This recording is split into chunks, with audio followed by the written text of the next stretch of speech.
pool of dried blood. There's no doubt now. This was the scene of the crime.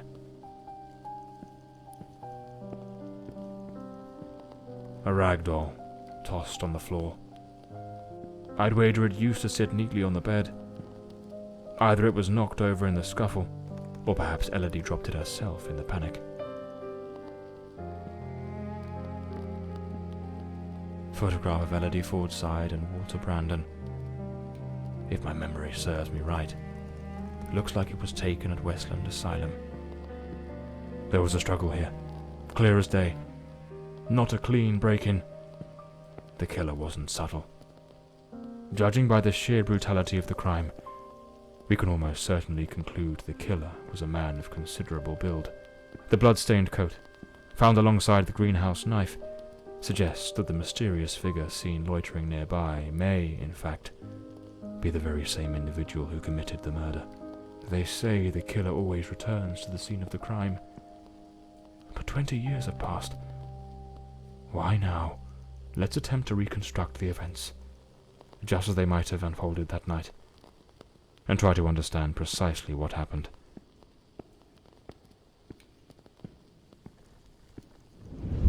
A teacup on the bedside table. Elodie must have lain down that night, perhaps already drifting to sleep.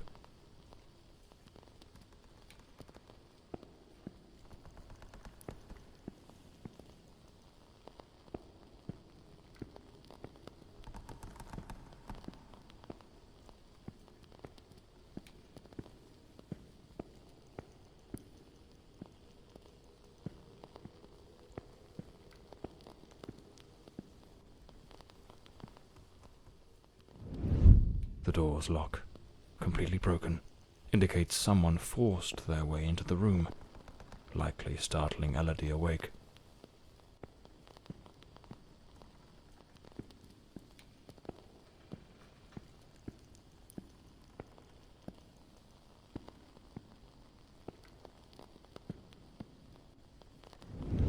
Elodie tried to flee, but the killer cornered her near the vanity. She lost her balance and fell, breaking the dresser and chair.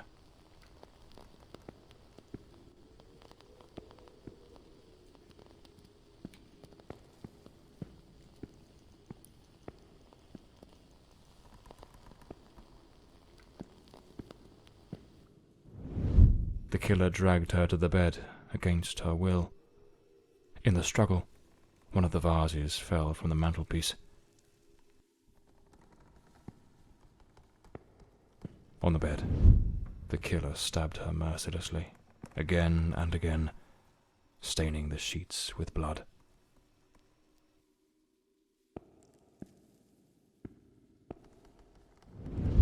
That's when Lady Margaret arrived, striking the killer with the fireplace poker, knocking him away from Elodie.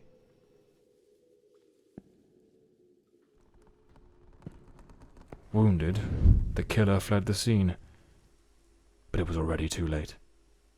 Elodie was already dead.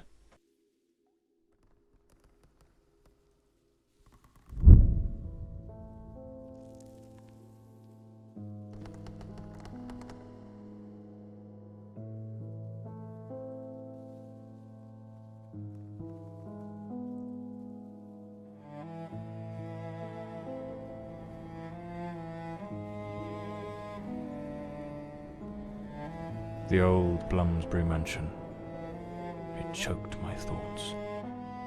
It had that kind of sadness that seeps into your bones like old damp, and that sudden abandonment, so clear before my eyes, looked like a sinister time capsule.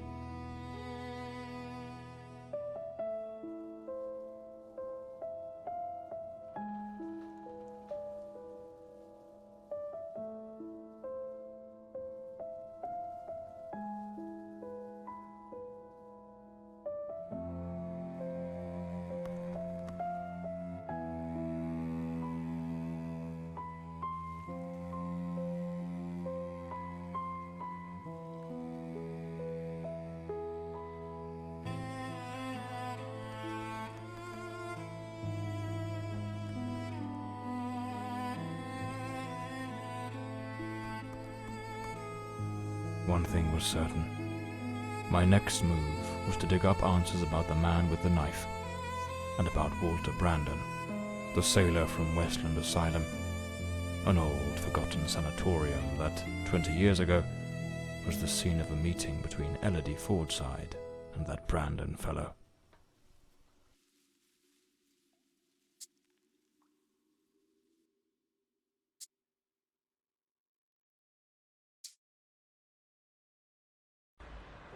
It was an ungodly hour when my battered car crept along the winding, shadowed road leading to Westland Asylum.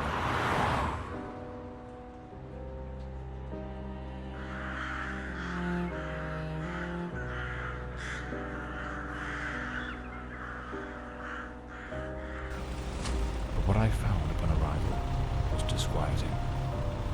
The building, forsaken for more than a decade, remained illuminated. Was it some ancient emergency system defying the passage of time? Or was someone awaiting my arrival?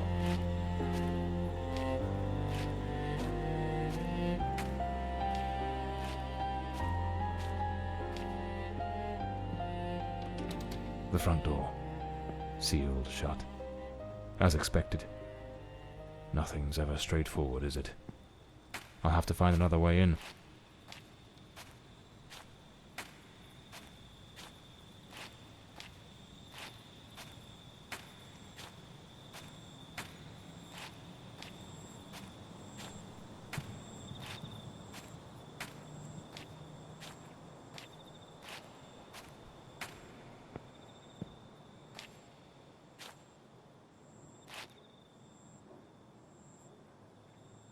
So, there's an alternative entrance, hidden somewhere in the wall of the asylum.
Bloody hell, it's pitch black in here.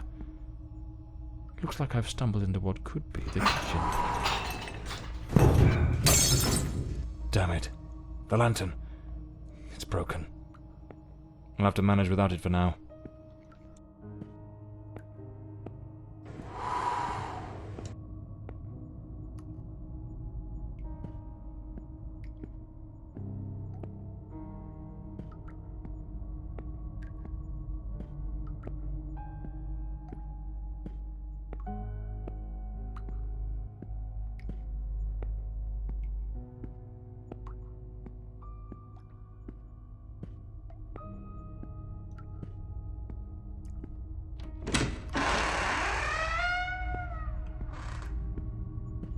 Some of the rooms are completely trashed. I didn't expect the asylum to be in such a state of decay.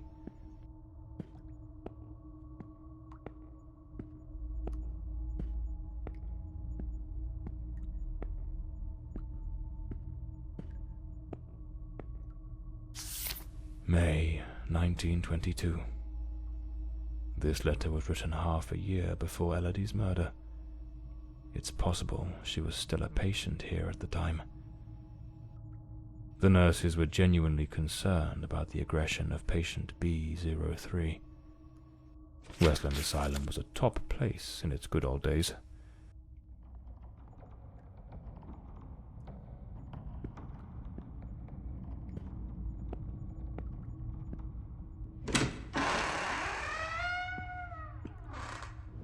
The girl? How is the girl? You mean Miss Elodie Fortside? Don't worry, that bloke didn't lay a finger on her. But you took quite a knock. This is going to smart.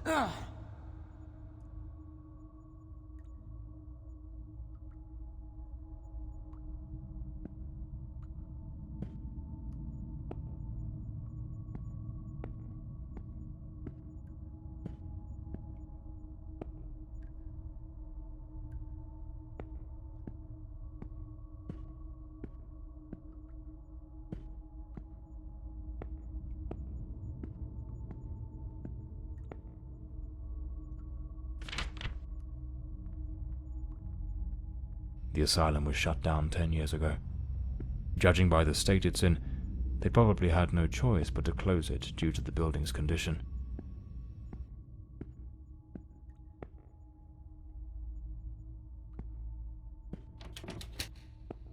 It's locked. Without the key, I won't be able to access the upper floors.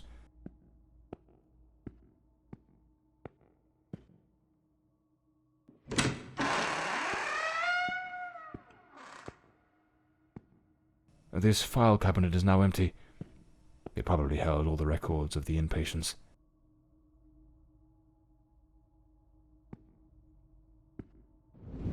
We must formalize the admission of Miss Elodie Fortside. I have her file here. That girl? What do you think of her? I don't quite know. She seems a good girl. I do hope she recovers soon. I know what Dr. Mulder thinks of her. Oh, don't be wicked. You cannot tell me you haven't noticed. Have you seen the way he looks at her? Shh, hush now. Someone's coming. It seems the nurses were gossiping about a certain Dr. Mulder, who appeared to be especially taken with Elodie.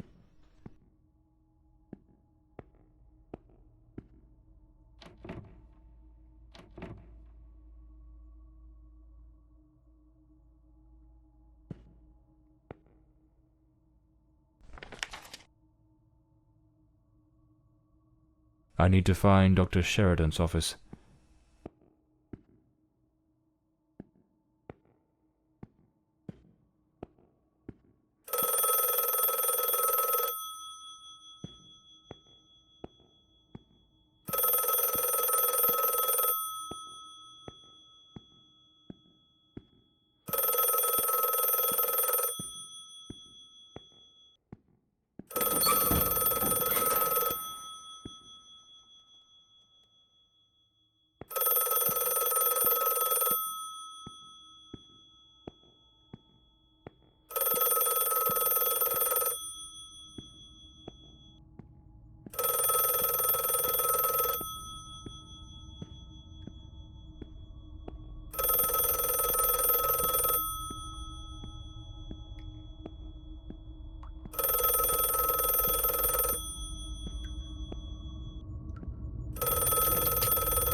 A bloody handprint. Someone injured must have leaned against this wall.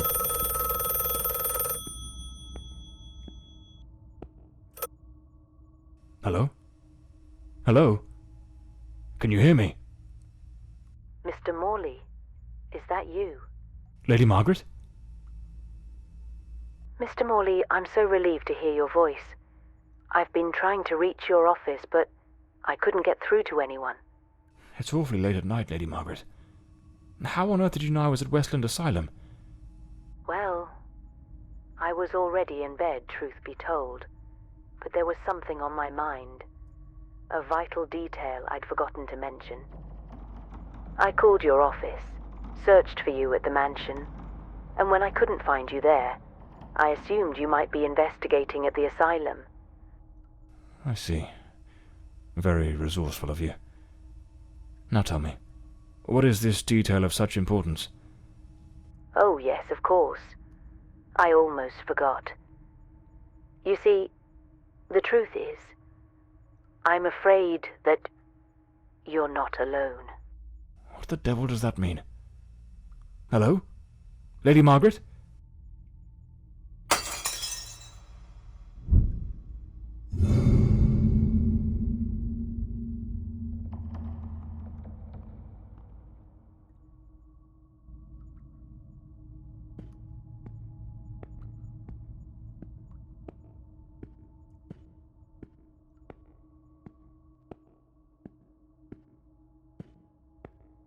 Is someone there? Damn it. I've got a bad feeling about this.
Exacerbated by intermittent episodes of disorganized thought and incoherent speech under duress. His unsettling, fixed gaze suggests the planning of covert schemes.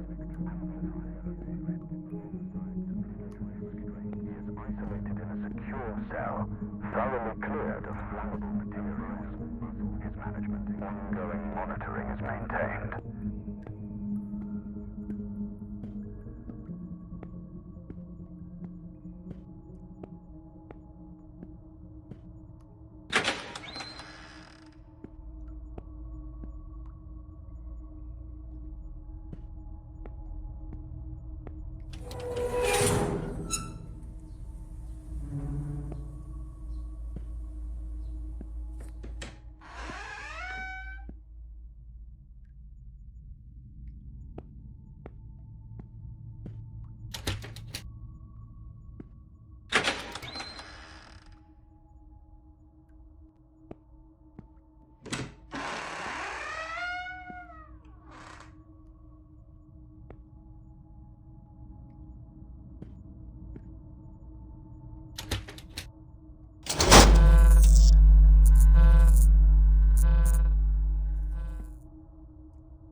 This room gives me the shivers.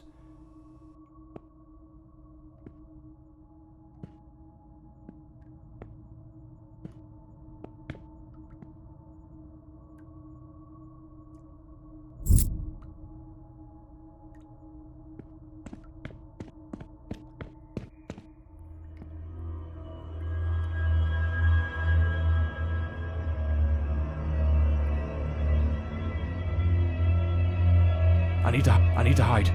Quickly.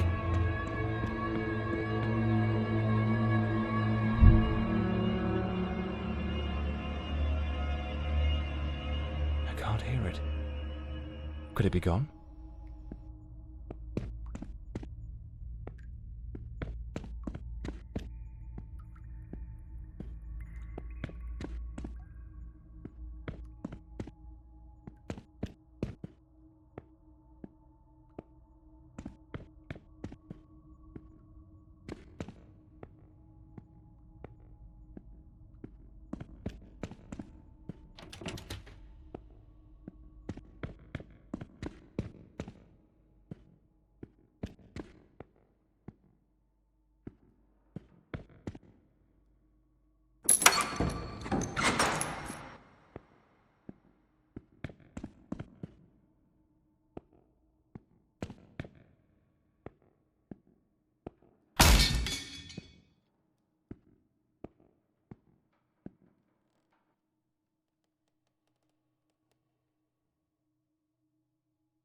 A cigarette case.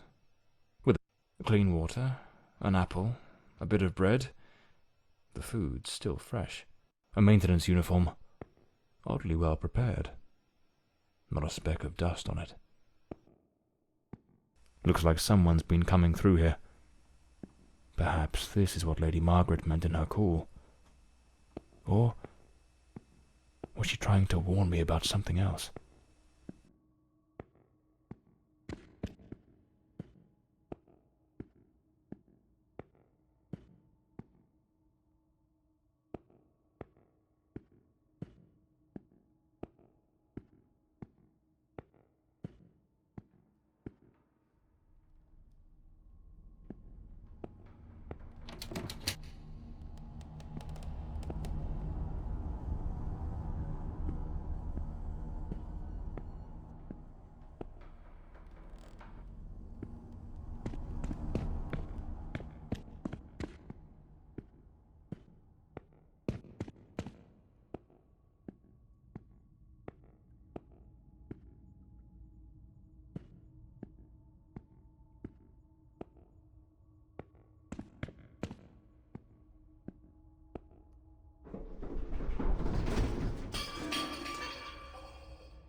Here it is. Dr. Sheridan's office. This is where I'll find Elodie and Walter's records.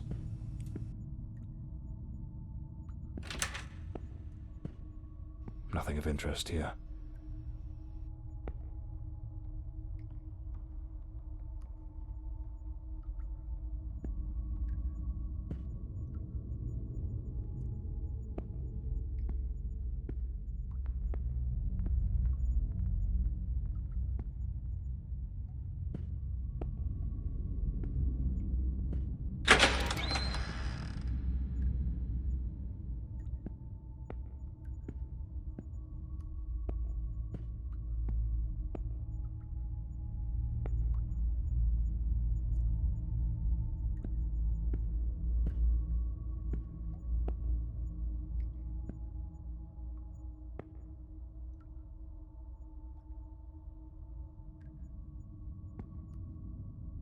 Elodie's record. Patient at the sanatorium.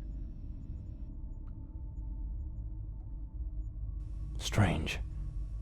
Elodie's record was easy to find, but there's no sign of anything related to Walter Brandon. Something doesn't add up.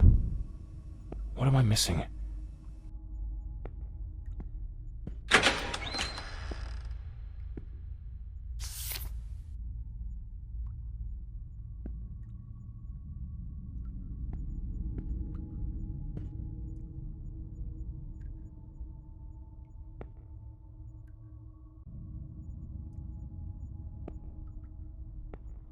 Wait.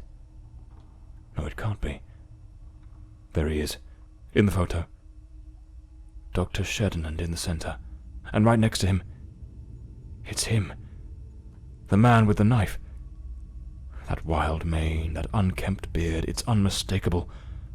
But what's he doing here? And he's holding a book.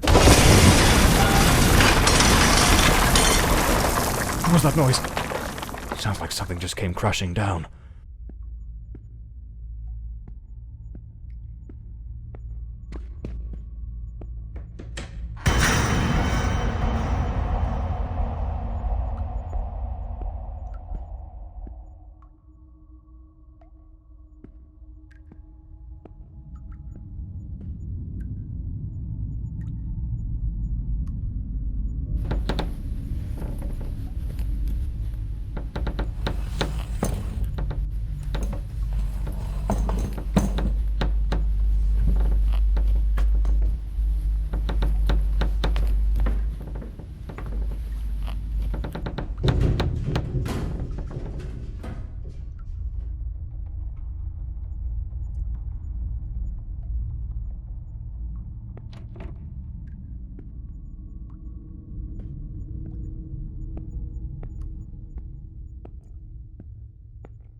Impossible. Locked as well.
The adventures of Walter Brandon, the intrepid captain of the Stella Maris, braving the treacherous South Seas. What in the devil does this mean?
Patient recording, Elodie Fordside, February 3rd, 1922. Daily record number 23. Let us begin. How are you feeling today, Miss Fordside? I feel well. Elodie, we have discussed this before. If you do not tell me how you truly feel, we will make no progress. I feel a little sad, perhaps. I am alone here. I miss my mother and having company. So much time with nothing to do makes me think of things I do not wish to think of. I see. Listen, Elodie. I believe you are looking at this the wrong way. If, instead of dwelling on what you call dark thoughts, you were to focus on possibilities, your outlook would change entirely.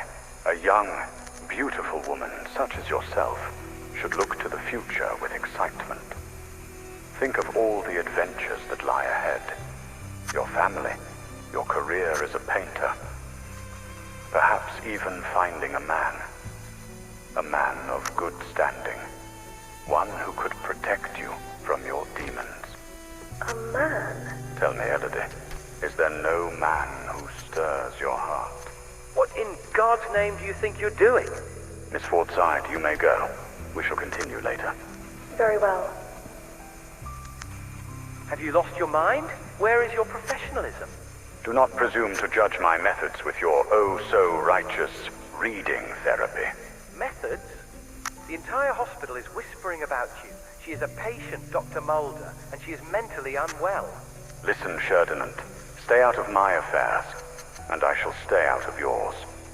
Or have you forgotten which one of us is the director of this institution? Do as you please, but if I ever witness such a scene again, I will not remain silent. Damn fool.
A ship's old helm, tied to the bed, as if it were the quarterdeck of a vessel.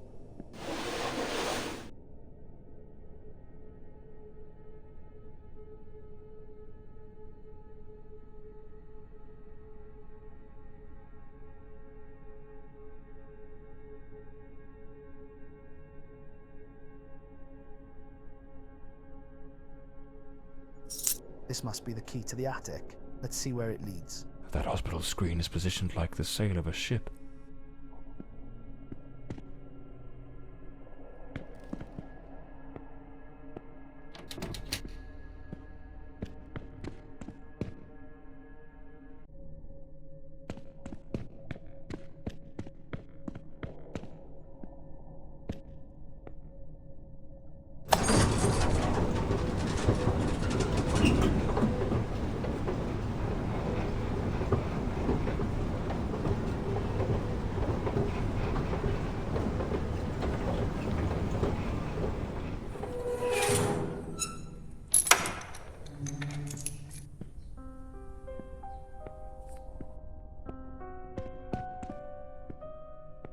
Powerful drugs for depression.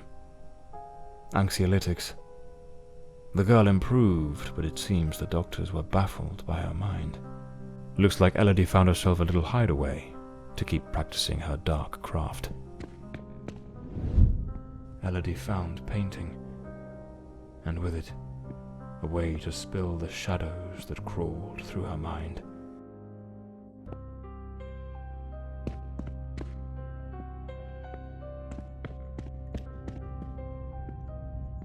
A pair of scissors and a comb. Elodie put in real effort to make him fit the mold of her ideal hero. Hair on the chair, strands on the floor. This is where the transformation took place.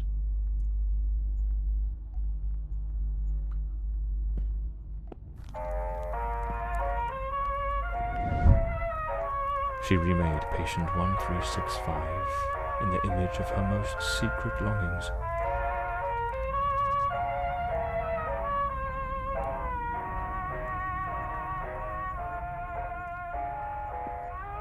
Their secret hideaway, an alarm clock.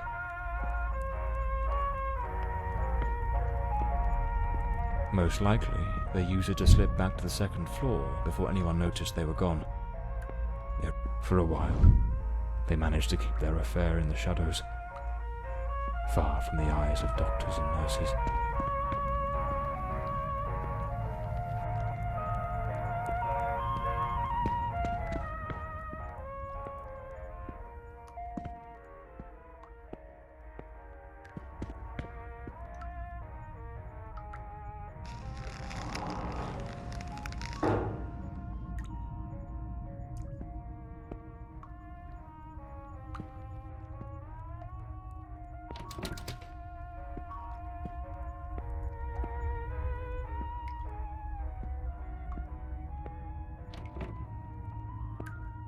The room has been decorated to resemble some sort of island in the South Seas. Of course, I should have guessed. She pulled him into her world. Elodie created Walter Brandon. A draft letter, scratched out and full of corrections. She goaded him into leaving the sanatorium. That man was desperately ill. But Elodie's selfishness outweighed what little sense she had. She pushed him too far.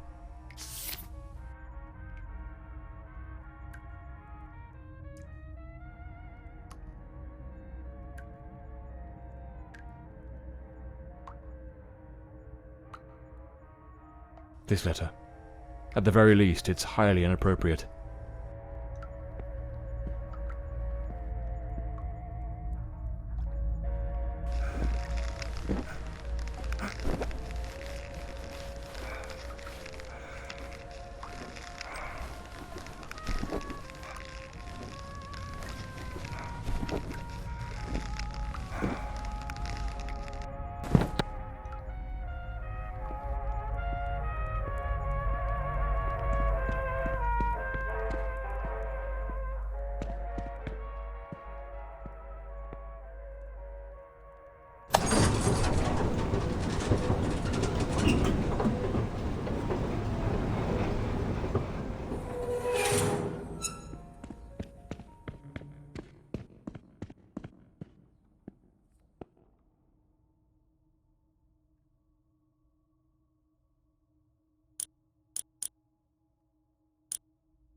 Ahem. Patient number 1365 returns after an absence of 4 months. He's in a state of utter disorientation, perspiration pouring off him, and good heavens, there's a severe wound to the skull. His clothes and hands are covered in blood, and it doesn't appear to be his own. He cannot recall his name, nor anything that's happened during these past months. Seems to have found his way back here more by some strange instinct than by memory itself. The personality once known as Walter has vanished entirely, as has the entity we refer to as the Shadow, though given his nature, I cannot say with certainty it isn't still lurking beneath the surface. We have treated cases of dissociative identity before, but never one such as this. His appearance, his voice, even his build and weight change quite drastically. Now he looks frail, gaunt, empty, as though there's nothing inside, as though he were but an empty shell, waiting to be occupied. His condition calls for far stricter supervision. This institution is no longer equipped to care for him. I am ordering his immediate transfer to St. Dymphna Hospital. Dr. Former, a specialist in matters such as this, will take him under his care. As I near the end of my tenure as director, I must see this case brought to a decisive close.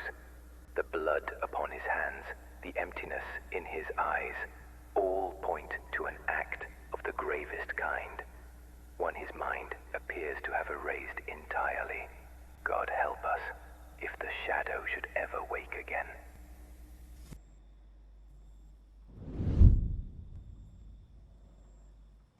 So it seems Walter came back to the sanatorium of his own accord, though he was utterly incapable of recalling what he'd done.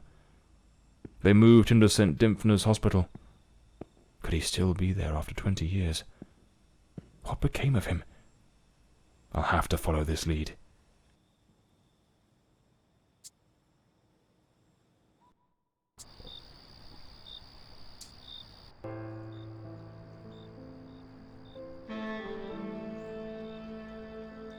That man returned to the new sanatorium, remembering practically nothing. Maybe it was the wound Lady Margaret left him. Or maybe his mind shattered and never came back after what happened that night. As for me, I was hired to find the one who killed Elodie Fordside, and my intuition told me they were still there, in the depths of St. Dymphna. I sensed that the end of the road was waiting for me in that place.